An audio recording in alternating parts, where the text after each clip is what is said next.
เอาเลยนะครับสวัสดีคุณผู้ชมทุกท่านกันด้วยนะครับวันนี้ก็ขอต้อนรับทุกท่านนะครับกลับเข้าสู่เกม Devil Block Art อีกเช่นเคยนั่นเองนะครับก็ในวันนี้ผมก็มาเล่นแมปที่โหลดมานะดูเหมือนกับว่าจะเป็นแมปยานตกอะไรสักอย่างทะเลทรายมั้งไม่รู้โหแร่เพียบเลยสงสัยคนทำแมปเขาน่าจะไปชนชีวิตนะครับเพราะว่านี้เวิร์กนี่คือแบบโอ้โหหาแร่ยากจริงๆอะต้องรับเลยแมปมันคือแบบก็อยากจะให้ผู้พัฒนาช่วยอัปเดตเรื่องนี้นิดนึงครับแล้วก็การต่อวงจรเลสโตนแล้วบทอะไรวะเนี่ยก็คลิปนี้อาจจะสั้นๆนิดนึงนะก็เนาะก็แต่ว่าผมจะทำมาหลายๆคลิปนะผมว่าคลิปนี้ผมจะพยายามตัดให้มันไม่เกิน5 นาทีนะครับเพราะว่าถ้าเกิน5 นาทีแล้วมันจะส่งไปให้ไอ้นี่ไม่ได้จะพยายามข้ามไปครับนี่มีตัดมีไม้ด้วยใช่ครับผมว่าเราอยู่ในทะเลสาบไม่ใช่ก็น่าจะแปลกแล้วล่ะดูเหมือนกับว่าจะเต็มไปด้วยภูเขาแล้วตรงนี้ก็มีอุกกาบาตซัมติงอะไรด้วยแล้วก็เรามีปืนอยู่ใช่ป่ะโอเคมาตอนนี้ผมคิดว่าเราควรจะหาที่อยู่ที่มันเป็นหลักเป็นแหล่งนะครับแต่ตอนนี้เดี๋ยวผมขอตัดต้นไม้ตายตรงนี้ให้หมดกันเรียบร้อยได้มาไม่กี่ท่อนเนี่ยโอ้โห17 ท่อนแค่สบายไม่ต้องรีบเฮ้ยอะไรเนี่ยผมสงสัยว่านี่คืออะไรมันคือฟองน้ำหรอมันคือโฟมมันคืออะไรมันคือดินปืนครับ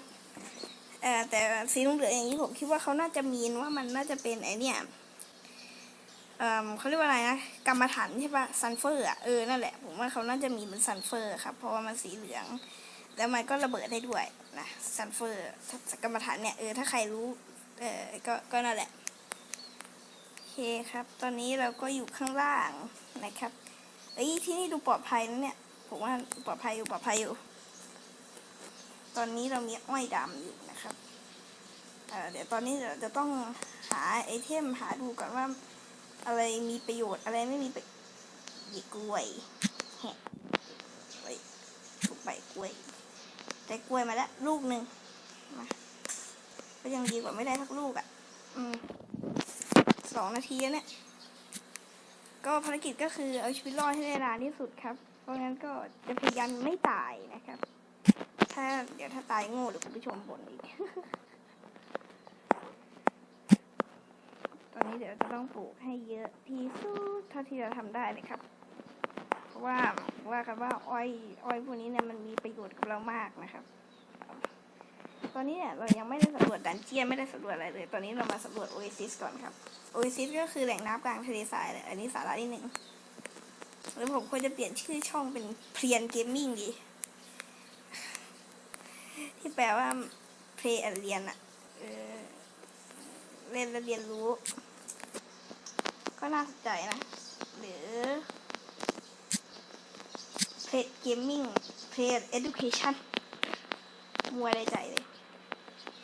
ปึ๊บโอเคเรียบร้อยตอนนี้แถวนี้ก็มีต้นผมว่าก็ไม่แย่นะแถวนี้เนี่ยแล้วก็น่าอยู่ใจอยู่ครับแต่มันไม่ปลอดภัยจากมอนเตอร์เวลากลางคืนไงผมไม่ค่อยไว้ใจมอนเตอร์แบบนี้เท่าไหร่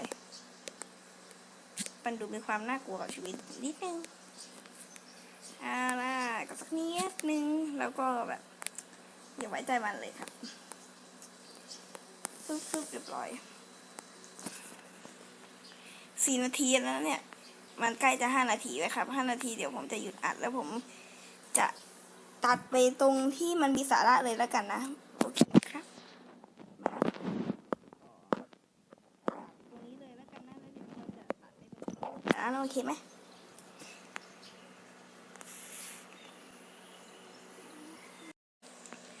ก็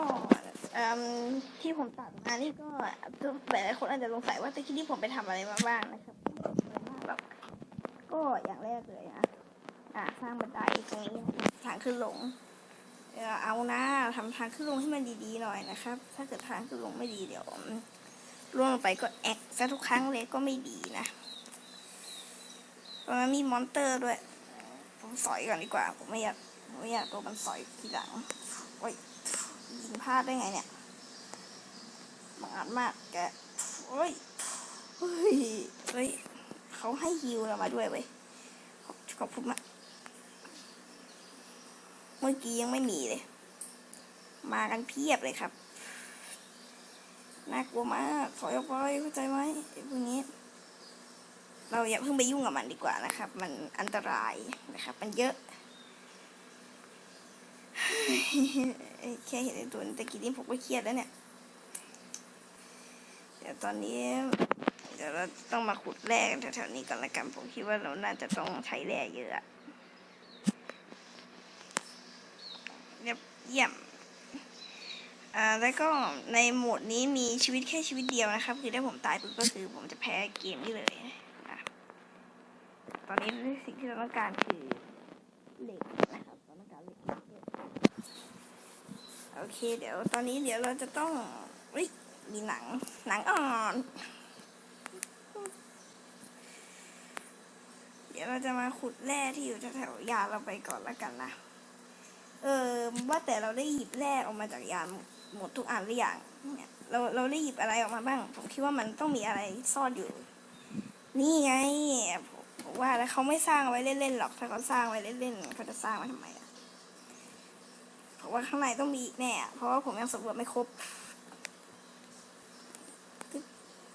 เราควรเอาเอนจินตัวนี้ไปด้วยไหมไม่ควรใช่ไหมโอเคปึ๊บเรียบร้อยเก็บลิเธียมมาเดี๋ยวแป๊บนึงแร่หรอไม่ใช่ครับนี่มันเป็นลิเธียมก้อนเลยบล็อกนึงเลยนะเนี่ยได้ลิเธียมมาแล้วครับ10 อันไม่ต้องไปหาฟาร์มกันแล้วล่ะแต่ว่าผมคิดว่าเราต้องใช้เยอะอยู่เพราะถ้าเกิดเขาให้มาแค่นี้แล้วเราต้องใช้อยู่แค่นั้นมันก็จะง่ายไปดิผมคิดว่าต้องใช้เยอะแน่นอนโอเคตอนนี้เรามีทั้งเหล็กมีทั้งถ่านมีทุกอย่างแล้วนะเดี๋ยวผมจะเข้าไปในบ้านแล้วก็เตรียมเตาหลอมด้วยแล้วกันเพราะตอนนี้มันใกล้มืดแล้วเนี่ยดูเวลาสิ17:09 นาทีหรือเดี๋ยวเราอีกประมาณนาทีกว่าๆนะครับมันก็จะมืดแล้วเพราะงั้นเราก็กลับเข้ามาในบ้านคือบ้านเราไม่มีประตูนะครับ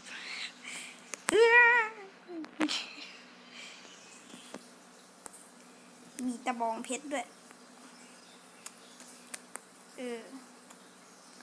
แปะลอยๆเอาไว้อย่างนี้แหละผมไม่รู้ว่าจะแปะตรงไหน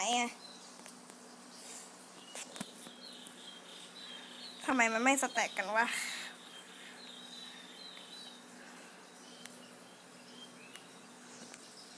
โอเคประมาณนี้ก่อนเนาะแล้วก็เดี๋ยวผมจะ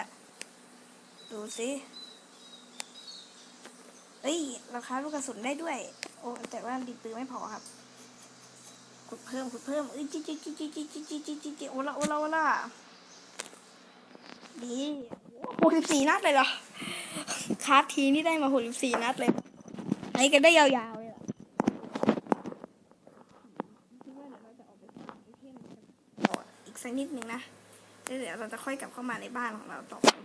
พราะว่ามันจะใกล้มืดแล้วแต่ตอนนี้เราไม่กลัวนะผมมีปืนที่มีลูกกระสุนอยู่64 นัดนะครับมาเราสอยจากตรงนี้เลยแล้วกันเป็นไงล่ะความแม่นของข้านะคืออะไรฮะเรียบร้อยตัวที่2เดี๋ยวตัวที่2เนี่ยจะต้องเจอแน่นอนโดนจัดการฟึบยิงโดนพวกเดียวกันเองตายนั่นไงเรียบร้อยไหมล่ะ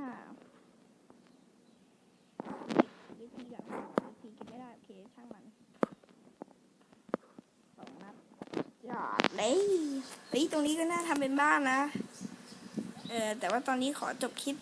แต่ว่าเดี๋ยวผมจะไปทำนู่นทำนี่ทำนั่นดีดนิ้วนะครับเป็นอีกคลิปนึงไปเลยเพราะว่าตอนนี้ถ้าผมเอาคลิปทั้งหมดเนี่ยมาตัดต่อรวมกันเนี่ยมันจะเกิน15 นาทีแล้วครับซึ่งผมไม่สามารถลงคลิปที่มันเกิน15 นาทีได้เพราะว่ามันมีปัญหาทาง YouTube อะไรสักอย่างหรือมันลงได้คือผมไม่แน่ใจว่าในคอมลงได้หรือเปล่านะครับแต่ว่าอันนี้คือผมต้องลงในคอมเพราะว่ามีตัดต่ออยู่ในคอมแต่ว่าการที่ผมจะส่งไปให้ได้เนี่ยผมจะต้องแยก คลิปออกมาเป็นส่วนๆซึ่งมีหลายครั้งแล้วที่ว่าผมพลาดนะครับทำให้ผมเนี่ยเสียโอกาสในการตัดต่อคลิปโอ้ยเจ็บปวดทุกทรมานผมก็เลยต้องมานั่งแยกคลิปซึ่งมันก็เป็นอะไรที่เหนื่อยและเสียเวลามากครับจบคลิปนะครับจบคลิปนี้แต่เพียงเท่านี้